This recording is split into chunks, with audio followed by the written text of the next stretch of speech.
Hello everyone, welcome back to the History Hit Warfare podcast. I'm your host, James Rogers, and in this episode we've got one of the UK's leading scholars of war, Professor Beatrice Heuser from the University of Glasgow. Now, I first came across Beatrice's work when she was writing about the evolution of strategy. It informed my undergraduate and master's degrees, and she was writing about Clausewitz. She's also written about Hiroshima, Nagasaki, contemporary warfare, and pretty much every aspect of the history of war. She is a true expert.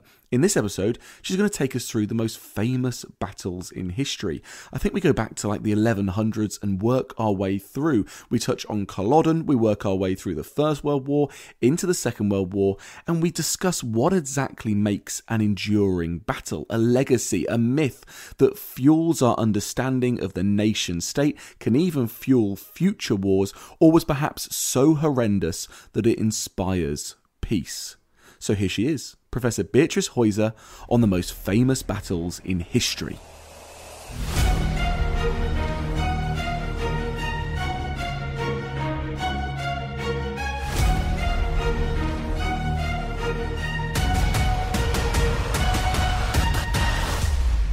Professor Heuser, hi, thank you so much for coming on the Warfare podcast. How are you doing today? Very well, thank you. And thank you very much for having me on your podcast. No, not a problem at all. Great to hear you're doing well. I'm really glad you've been able to join us because I would say this podcast is pretty much made for you, or perhaps we could say you are made for it. You are one of the UK's leading scholars of war, whether that's the evolution of strategy and Clausewitz or the bombing of Hiroshima. How is it that you got into the study of war? By living in Thailand when the Vietnam War was going on, and when we were increasingly worried about it coming across the borders, it lapped into Cambodia, it lapped into Laos, and there were border incidents along the Thai border with both countries. And we were really getting quite worried at the end of the 1960s. In addition to that, I am of German ancestry, and my parents were very, very traumatized by the Second World War. And from my earliest childhood, they would tell me that war was a terrible thing and that war was just the worst of all possible events in human lives. And therefore, that was something that one had to be very afraid of. And they were in turn quite worried about what was going on in Vietnam. Well, that makes sense. A fascination with war, really more to learn how to avoid it, I suppose. Indeed. That to be the main tenor of anything my parents were telling me, yes. Well, we're here to talk about another one of your expert topics, the most famous battles in modern history. And so I thought I'd pick your brain a little bit and ask why certain battles become famous. Why are some remembered more than others? Yes, battles become famous through the agency of people talking about them, narrating them, and of political forces seizing upon these battles and turning them into something that is to some way to their advantage. And you can just see how that would link up with my own fear of war. The fact that I'd be very worried about anybody making a big show of a battle and somehow commemorating it in a way that might incite people to go on to the next battle. So yes, through human agency, as in fact, most things in this life become interesting or become commemorated through the agency of poets, of historians writing about it, through novelists writing about them, through artists painting them. When the event itself might be great or small, it is the agency of those people transforming it in something that can then be seen, read, contemplated by others, that makes them memorable and takes them out of the normal and transforms them into something of metaphysical endurance. Well, maybe take us back as far in history as we possibly can. What could we describe as the first famous battle? The very first famous battle is probably that of Megiddo. That goes back even further than the ones that I was going to talk to you about. In fact, there were a whole series of prehistoric battles in Megiddo that were commemorated in later ages historically, and those have given us the term Armageddon. If you ever go to Israel and you ever see that particular plain, which is surrounded by two mountains on both sides, and then with a hump in the middle that controls the passageway between those two mountain areas, that is the direct link between the Mediterranean and the hinterland of Israel, now Israel, but formerly Palestine, you will see that that particular hump is in a particularly important strategic position. And it was fought over time and again in different times of history. And it is very clearly the place that you would continue to have quarrels over. It has marked people's memory to the extent that we therefore find it in the Bible as the place where the latest battle in history, the very last battle in history, will take place. Having said that, it has left us with a particular heirloom, which is one of, on the whole, assuming that in such a battle, the forces of good are pitted against the forces of evil. And that is the most important general configuration that you find in the commemoration of battles, that somehow they're made out to be between the forces of good and the forces of evil. Curiously, this doesn't necessarily mean that people assume that the battle will be won directly by the forces of good. And that's another very strange thing about it. And it comes in particularly with the Christian heritage, in which you have a fusion of the idea of the sacrifice of Jesus as an ultimate victory in death over evil and over death, which is very, very contradictory. But it has left us with one whole tradition of battles that the forces of good have lost, where they nevertheless emerged as the moral victors in that battle. And that's a very strange tradition that you have, for which I have quite a number of examples. Please take us through those examples. One of the most famous that everybody can relate to, I'm sure, is the Battle of Kosovo-Polje, 1389, in which the Christian Serb forces were defeated by the Muslim forces of the Ottoman Empire, and in which Prince Lazar of Serbia was actually killed.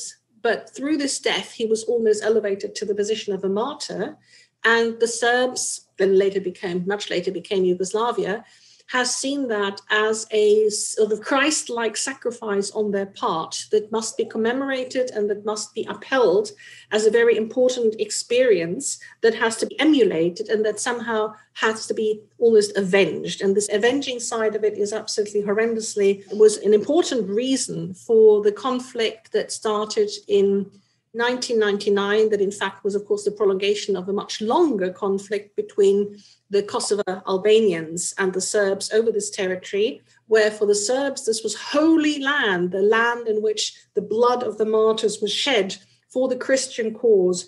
And although they were vanquished, this was the place, a holy place that had to be venerated and had to be kept for eternity by the Serbs. And the very fact that you had a growth of the Muslim population of Kosovo, the Albanian Muslim population there, and their quest for independence was a terrible challenge to the holy task of the Serb people to keep alive the memory and to protect these holy places and this particular area where this battle had taken place in Kosovo. And in fact, there was a very important speech by Milosevic that he made, which in a way triggered the whole Yugoslav wars, in which he proclaimed that the Yugoslav people all had to stand together. But in itself, there was a contradiction in this because it seemed to be about Serb predominance over the others. But that's one that people have usually heard about, the Kosovo-Polje Battle of 1389. So if you're to understand fully what happens in 1998-99 in Kosovo, then you have to go back to the 1300s to understand your history, to fully see how it almost bleeds through the nation, through its history, to fuel the next battles in future generations. What other examples of this do we have through our history? There were quite a number of other battles. There was a similar defeat a couple of centuries later, a century and a half later, in Mohacs, where the Hungarians were defeated again by the Ottoman Empire.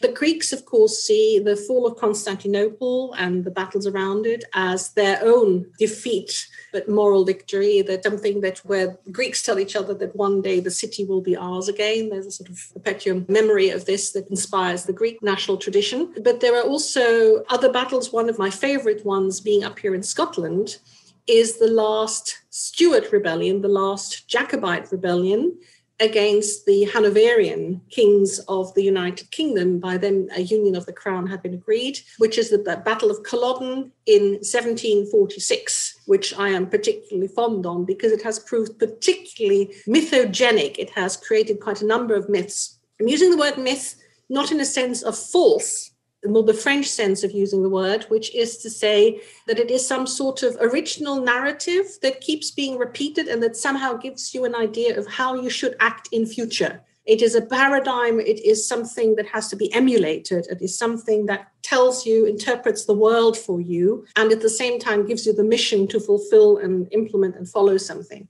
So myth in that sense, this Battle of Culloden is a particularly fascinating one to unpack because there are quite a number of different myths behind it. The myth that I hear, of course, is that Culloden is the final battle, right, against the English and the Scots, but that's not the case, is it? Absolutely. You're quite right. It's not the case. And that is one of the several myths. So let me start by running you through a number of different myths to do with Culloden. The actual facts you always have to dissect. And this is what we did in these 2 volumes that we published, my friend Athena Lucy and myself editing these volumes. We started always by the actual facts. And the actual facts of the Battle of Culloden was that it was mainly and above all a religious war in which you had the supporters of the Catholic Stuarts, one of whom, James VIII and third, eighth of Scotland, a third of England, had been deposed by his own daughter, who was married to a Protestant prince, William of Orange. Now, James actually had a son by a Catholic wife. He himself had converted to Catholicism.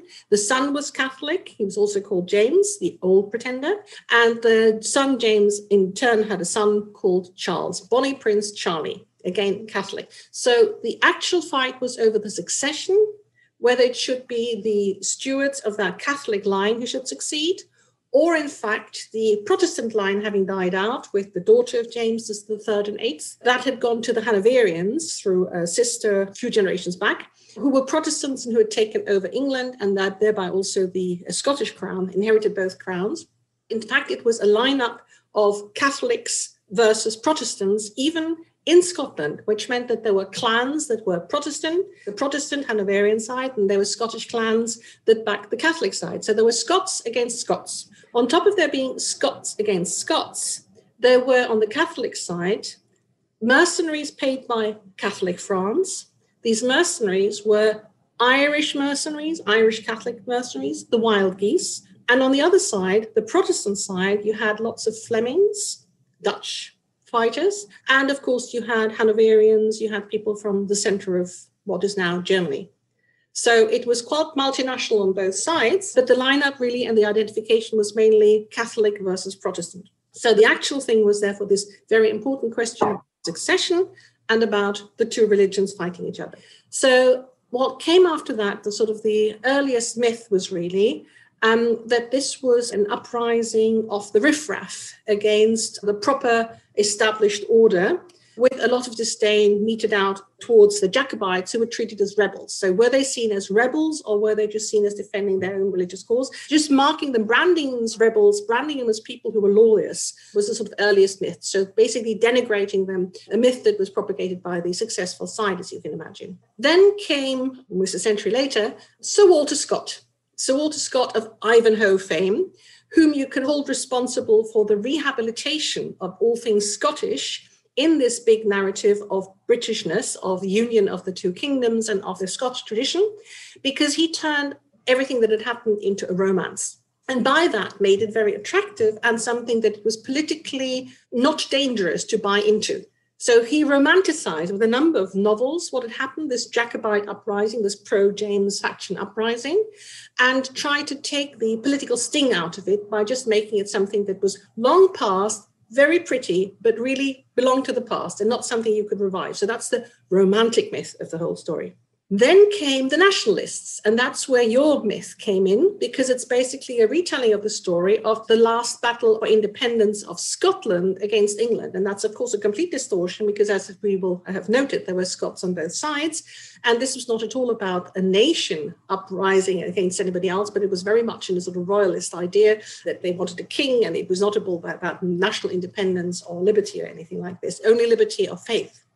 So that's the nationalist view. And quite interestingly, that could be seen all the way up to the end of the 20th century. I remember the earlier museum that there was at the National Trust of Scotland created in that place, which was all about the heritage of the Gael, either the Scottish Celtic heritage that had been defeated there, and how one had to make it live on by still listening to the Gaelic language and things like that.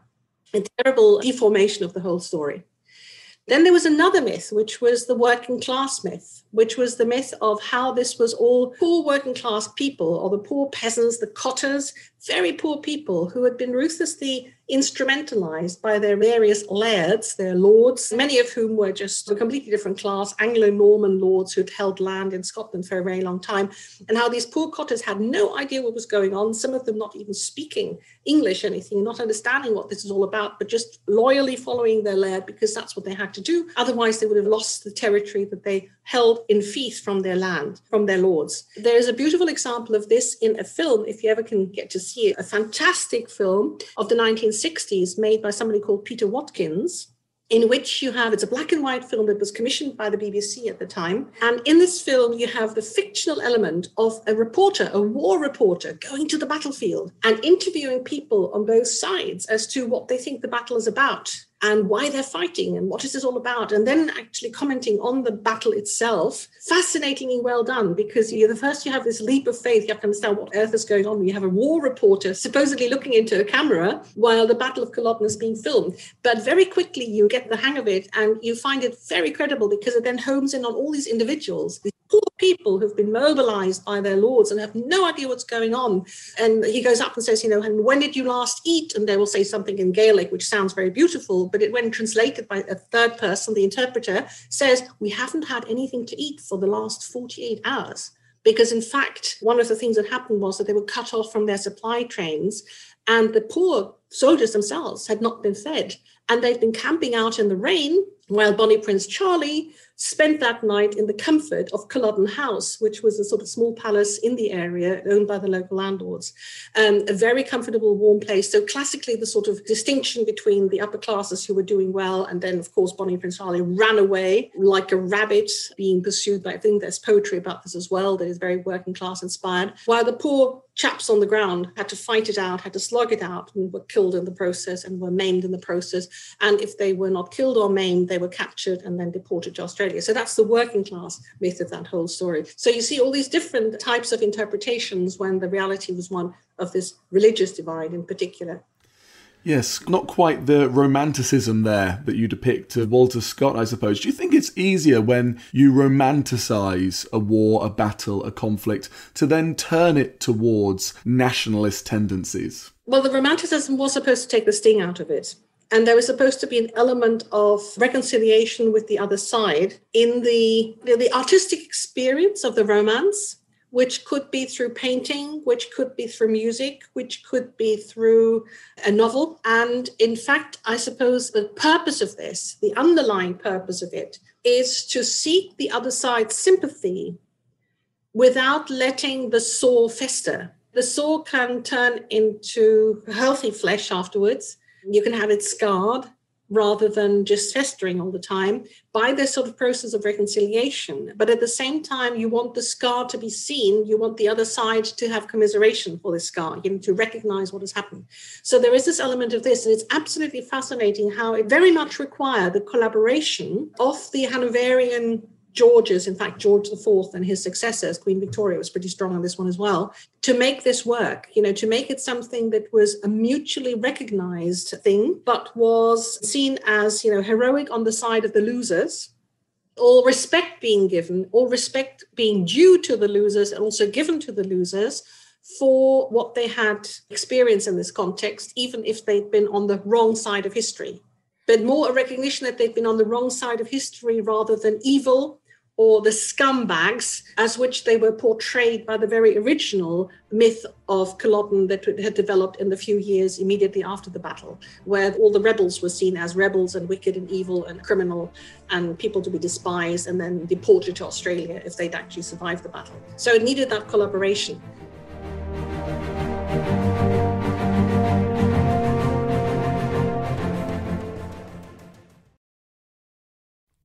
Hi, I'm Susanna Lipscomb, and in my new podcast, Not Just the Tudors, I'll be talking about everything from Aztecs to witches, Belethgeth to Shakespeare, Mogul India to the Mayflower. Not, in other words, just the Tudors, but most definitely also the Tudors. Subscribe to Not Just the Tudors from History Hit, wherever you get your podcasts.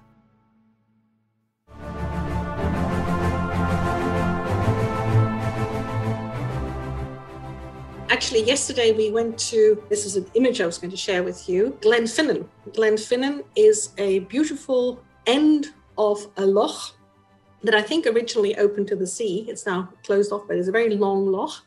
And this is where originally, when Bonnie Prince Charlie, who staged this particular revolt in 1745, that dragged on until 1746 when he was defeated at Culloden, actually came on land and planted his standard, and where all the supporters of the Jacobite cause united and came together to support him.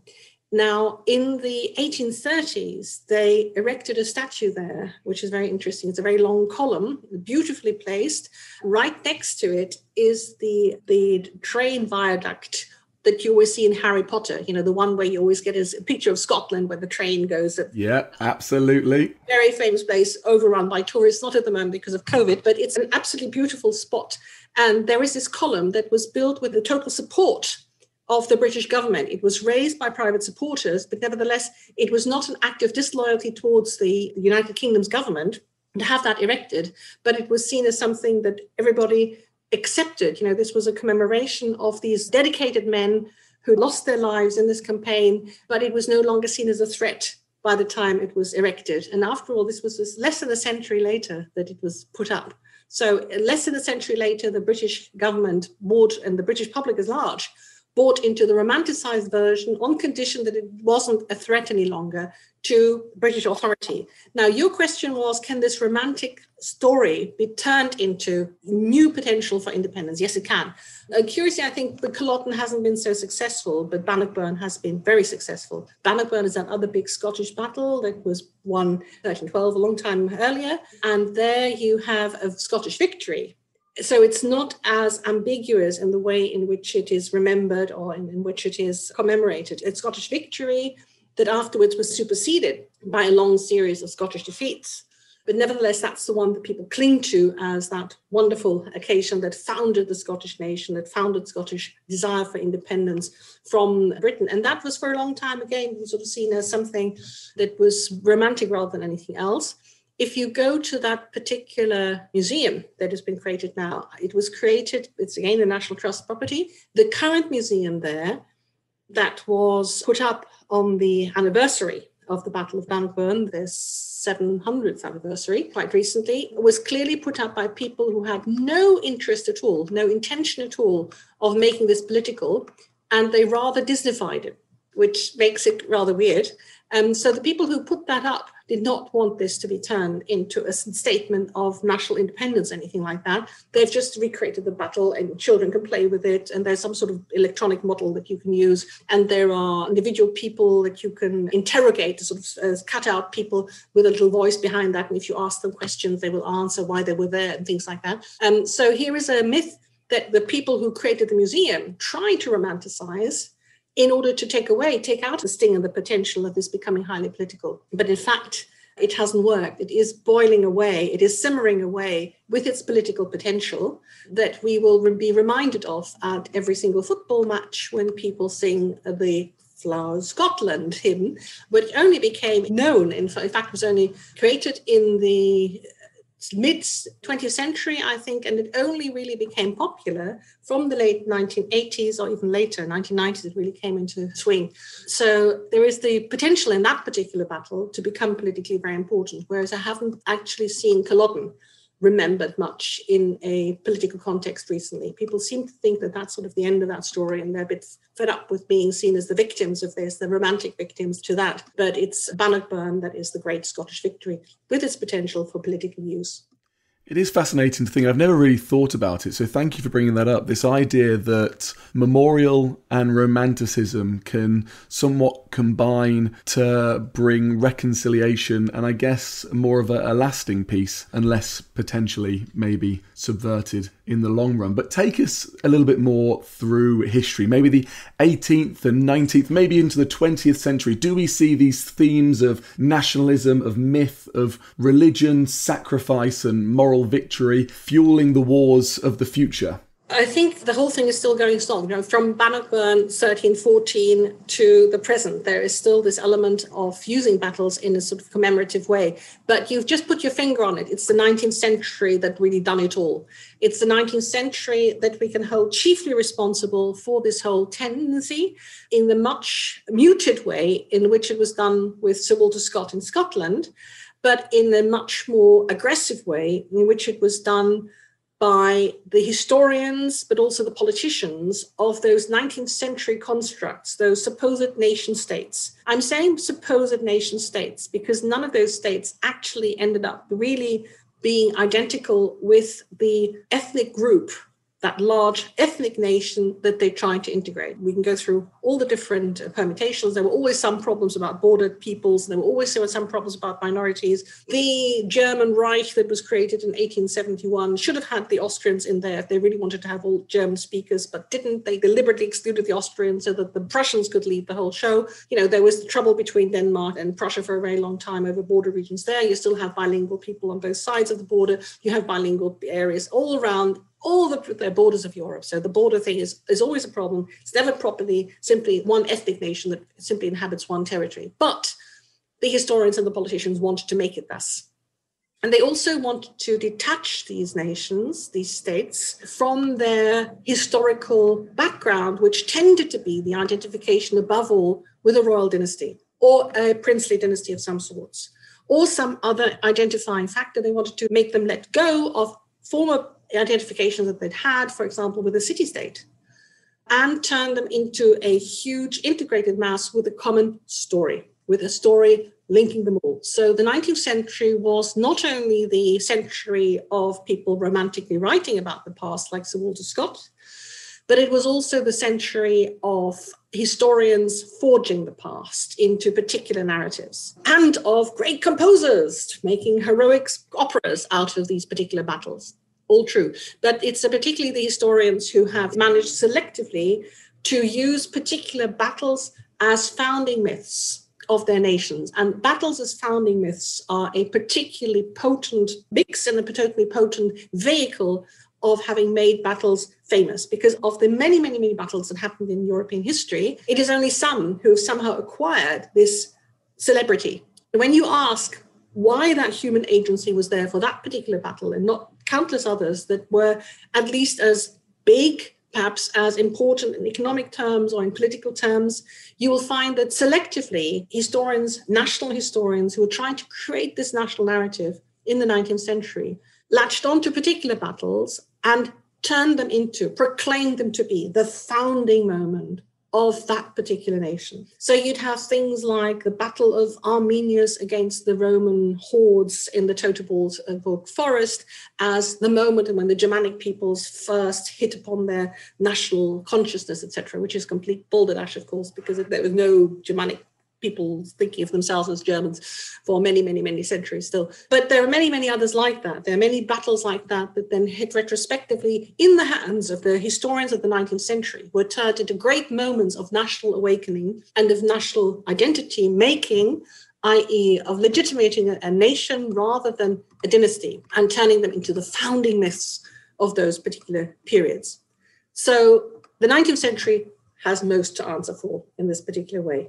It sounds like it. Do you think that this endures today? I'm trying to think as I go through, and it's hard not to resonate with some of the histories that we hear about war today, the ones that almost bind us. Do we need the crucible, the cauldron of conflict to forge us together? Do we need our stories of Blitz spirit in the Second World War to forge the UK together? Or, for example, I'm in Denmark, it's the Danish resistance or the French resistance, that idea that it was all and everyone together fighting as a nation against the enemy and becoming victorious. Is that what makes nation states?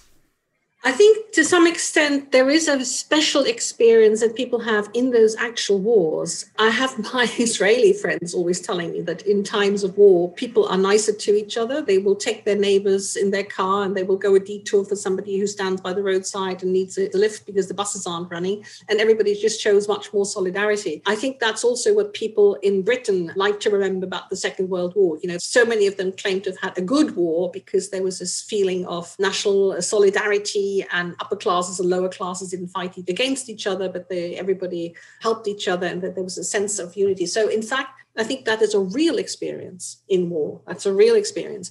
Having said that, to have to project it back in order to make it a common narrative becomes totally artificial, of course, because then it is usually long before the time that is commemorated in your family, because most of the battles that are then used in this particular way happened in the Middle Ages or in antiquity or something like that. And yet the national historians have drawn upon them to try to give the heterogeneous group of people a common past to identify with.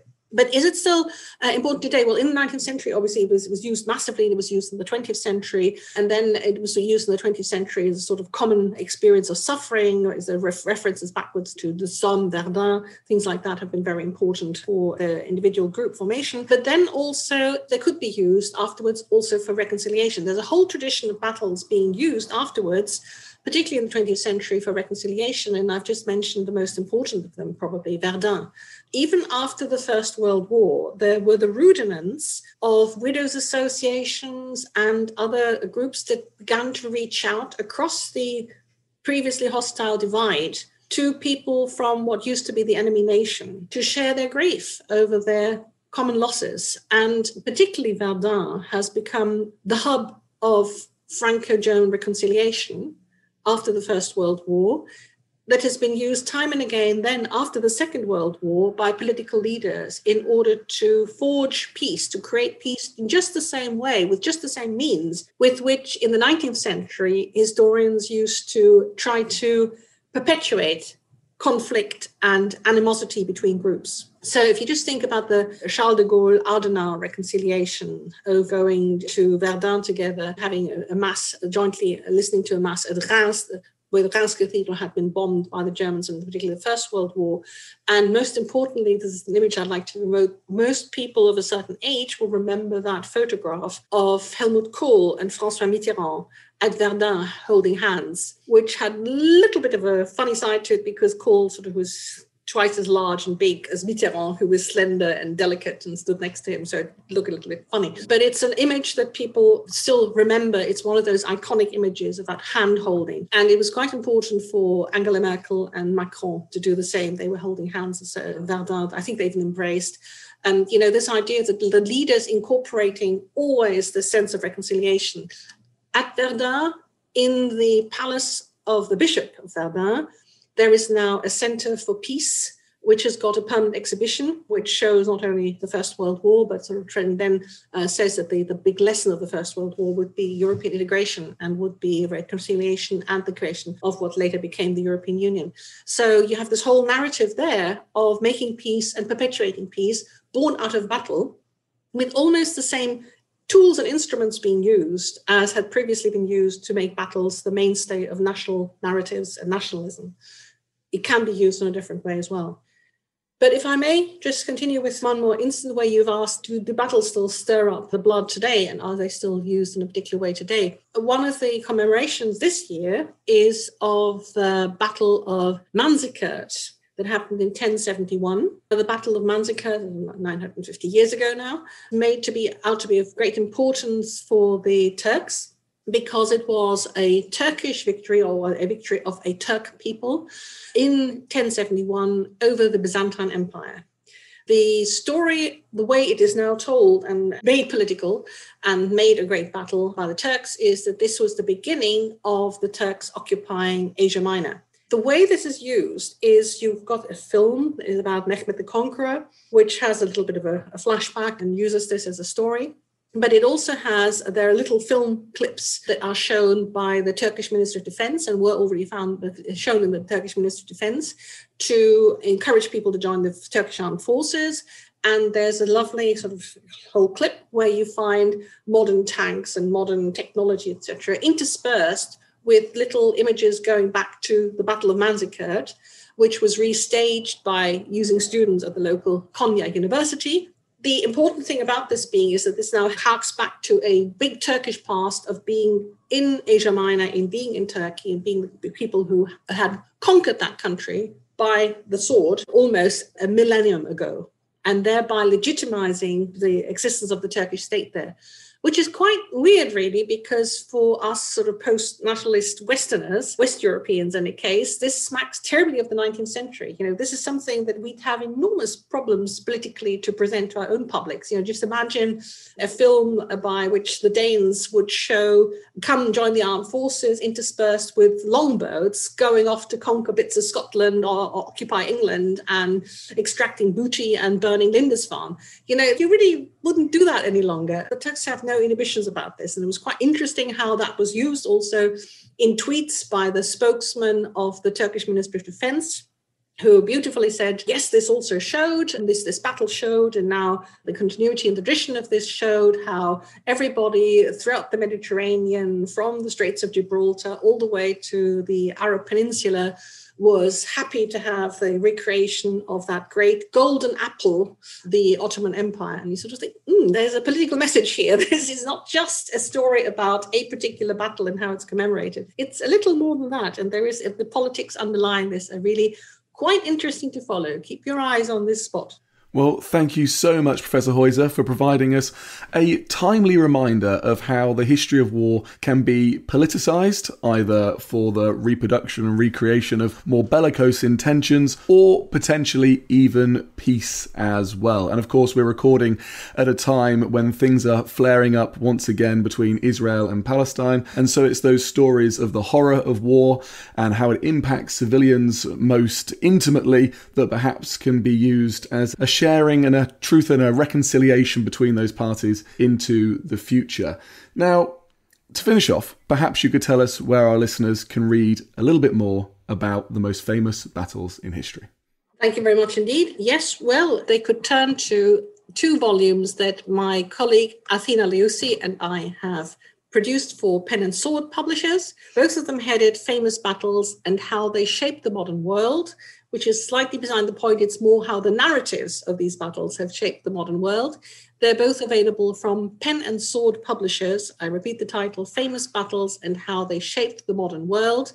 The first battle goes from the Trojan War until the Middle Ages, and the second battle goes from the Spanish Armada until the siege of Stalingrad, and therefore the 20th century. And those 2 are cheaply available, I think, on various sites on which you can get battles, books first-hand or second-hand. Thank you so much for coming on the Warfare Podcast. Thank you very much.